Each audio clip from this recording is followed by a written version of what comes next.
London, Prince Charles has spent a lifetime waiting to be king, the job he was born to do. On Friday, the 69-year-old heir to the British throne got another position to wait for. He was approved as the next head of the 53-nation Commonwealth of the UK and its former colonies. Commonwealth leaders meeting in London confirmed in a statement that the next chief of the group shall be His Royal Highness, Prince Charles, the Prince of Wales. That won't happen until he succeeds his mother on the throne when she dies. British Prime Minister Theresa May said the decision was unanimous, but it had not been a foregone conclusion. Elizabeth, who turns 92 on Saturday, has led the Commonwealth since she became queen in 1952. However, the position is not hereditary, and some people have suggested a non-royal leader would give the group a more modern profile, but any opposition was nipped in the bud by an intervention from the Queen, who told the gathered leaders on Thursday it was her sincere wish that Charles would one day carry on her Commonwealth work. Leaders including Britain's Theresa May and Canada's Justin Trudeau chimed in to say they agreed with the Queen. May told reporters on Friday that Charles was a proud supporter of the Commonwealth, and it is fitting that one day he will continue the work of his mother. The position is largely symbolic, but the Queen's commitment has been a major force behind the survival of the Commonwealth. She has visited almost every member country, often multiple times, over her 66-year reign.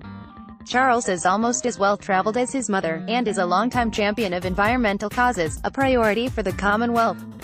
Its members include small island nations in the Caribbean and Pacific that are among the countries most vulnerable to rising seas, fiercer storms and other effects of global climate change.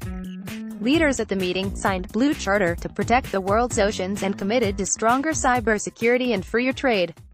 Britain has tried to use the biennial heads of government meeting to reinvigorate a disparate group that takes in 2.4 billion people in countries from giant India to tiny Tuvalu, and has struggled to carve out a firm place on the world stage. The next summit, in 2020, will be held in Rwanda, which was never a British colony but has been persuaded to join the club. Former Portuguese colony Mozambique is also a Commonwealth member, and Togo is considering joining. British officials have been paying more attention to the Commonwealth since the UK voted in 2016 to leave the European Union. The government insists Brexit will not lead to isolationism but to an outward-looking, global Britain, and the Commonwealth could provide a platform for British diplomatic and cultural clout outside the EU. Britain laid on a lavish royal welcome for Commonwealth leaders, including a banquet at Buckingham Palace, the use of Windsor Castle for meetings, and the deployment of royal glamour couple Prince Harry and Meghan Markle to a series of events. But the summit was overshadowed by uproar over the treatment by UK immigration authorities of some long-term British residents from the Caribbean. May and other government ministers have apologised repeatedly after it emerged that some people who settled in the UK in the decades after World War II had recently been refused medical care, threatened with deportation because they could not produce paperwork to show their right to reside in Britain. The government says they accidentally fell afoul of new measures intended to clamp down on illegal immigration.